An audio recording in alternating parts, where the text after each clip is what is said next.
Welcome बच्चों, class 7th की science की क्लास में आज हम पढ़ेंगे चैप्टर नंबर 4 हीट का नेक्स्ट टॉपिक और ये है आपका कन्वेक्शन पे। ठीक है, अब तक हमने कंडक्टर्स और इंसुलेटर्स के बारे में पढ़ा।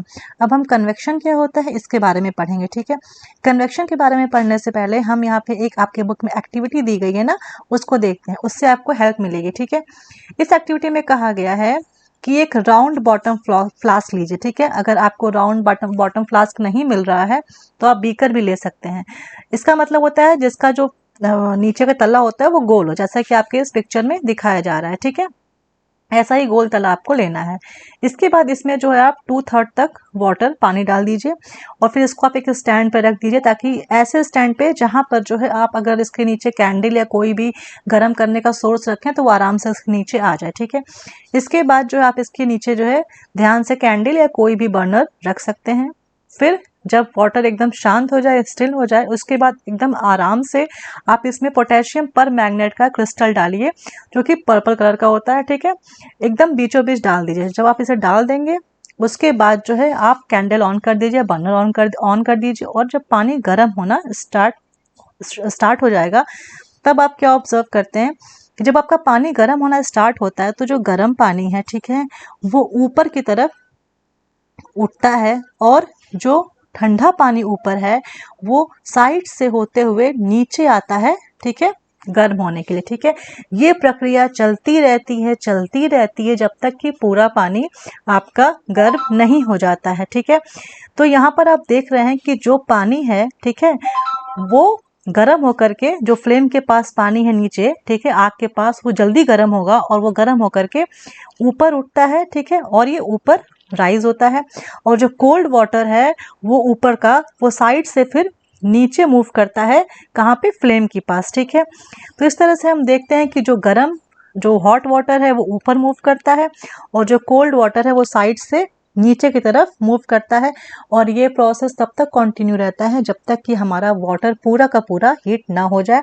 इस तरह के हीट ट्रांसफर के जो तरीका है उसको हम कहते हैं कन्वेक्शन। क्या कहते हैं? कन्वेक्शन। ठीक है, अब आप सोचते होंगे कि कन्वेक्शन जो है इसको डिफाइन कैसे करें। ठीक है, तो कन्वेक्शन सिंपली कुछ नहीं है, जब आपका कोई भी हॉट चीज, ठीक है, जो कोई हॉट लिक्विड या हॉट एयर, ठीक है, जब वो हमेशा ऊपर को मूव करती है और कोल्ड चीज हमेशा नीचे को मूव करती है, तो सोर्स ऑफ हीट, ठीक है, जो चीज उसको गर्म कर रही है उस सोर्स की तरफ ठंडी चीजें आती हैं और गर्म होकर के फिर वहां से वो ऊपर उठती हैं। ठीक है, इस मोड ऑफ कन्वेक्शन ट्रांसफर को जो है हीट के, उसे हम कन्वेक्शन कहते हैं। ठीक है, अब जो एयर होती है उसमें हीट कैसे ट्रेवल करती है, ठीक है, तो इसको जानने के लिए हम ये जानेंगे कि जो एयर होती है, ठीक है, अब मान लीजिए अगर हम हवा में कहीं पे मैंने आग जलाई, ठीक है, अगर हम कहीं आग जलाते हैं आग तापने की ठंडियों में, तो आग के पास ठीक उसके ऊपर जो हवा है वो जब गर्म होगी तो वो ऊपर को उठेगी। ठीक है,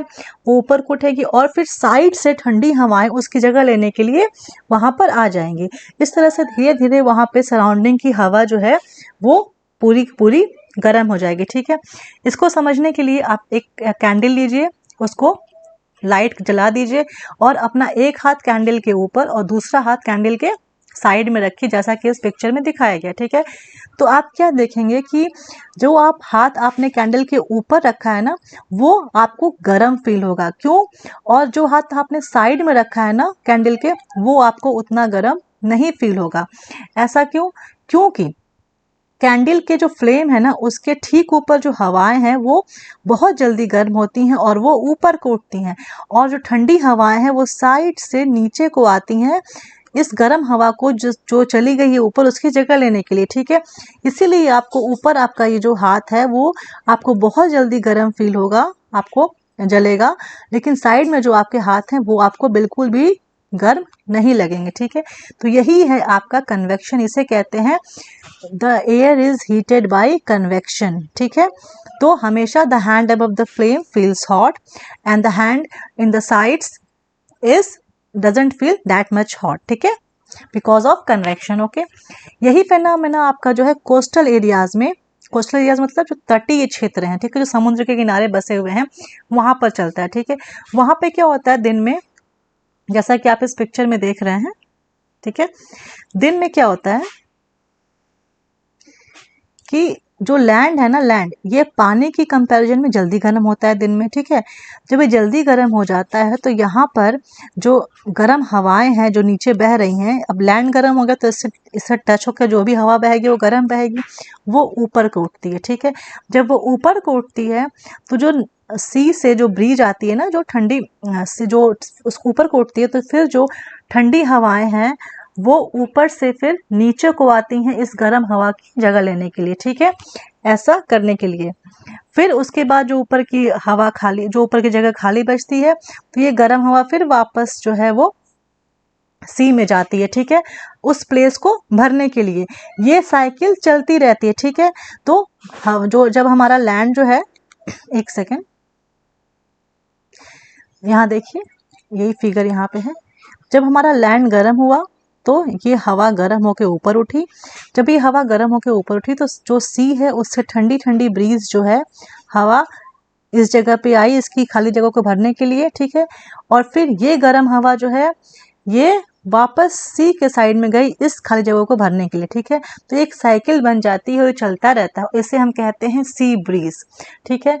रात के समय में क्या होता है, ठीक इसका उल्टा होता है, ठीक है।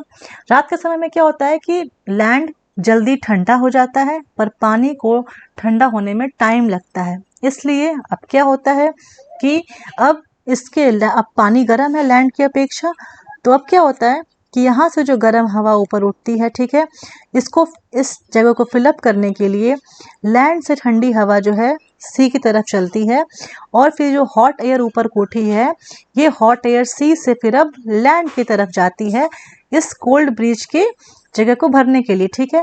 और ये प्रक्रिया जारी रहती है, ठीक है। तो यहाँ पर यही हो रहा है कि सी से हवा, गर्म हवा ऊपर उठ रही है और इसकी जगह को भरने के लिए लैंड से ठंडी हवा सी की तरफ आ रही है, क्योंकि land in comparison to water जल्दी ठंडा होता है। और फिर जो लैंड के यहाँ पे जब ठंडी हवा जो है सी की तरफ आती है, तो जो यहाँ पे अब खाली जगह बच गई है हवा की, अब ये हॉट एयर फिर सी से लैंड की तरफ मूव करती है और उस साइकिल को पूरा करती है। इस तरह से इसको हम कहते हैं लैंड ब्रीज, ठीक है। तो दिन के समय में सी से, समुद्र से ठंडी हवा जो है वो लैंड की तरफ बहती है, तो हम कहते हैं इसे सी ब्रीज।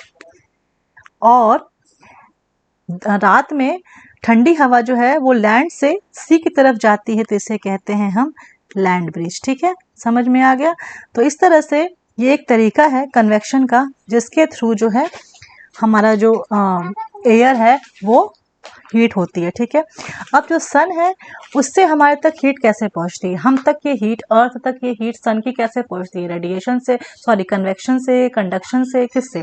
तो कंडक्शन और कन्वेक्शन ये दोनों ही मेथड्स यहाँ पर काम नहीं करते, क्योंकि स्पेस में एयर जैसा कोई मीडियम नहीं है, और कंडक्शन और कन्वेक्शन को काम करने के लिए हमेशा कोई मीडियम की आवश्यकता होती है। अगर मीडियम नहीं है तो ना कंडक्शन हो पाएगा ना कन्वेक्शन हो पाएगा, ठीक है।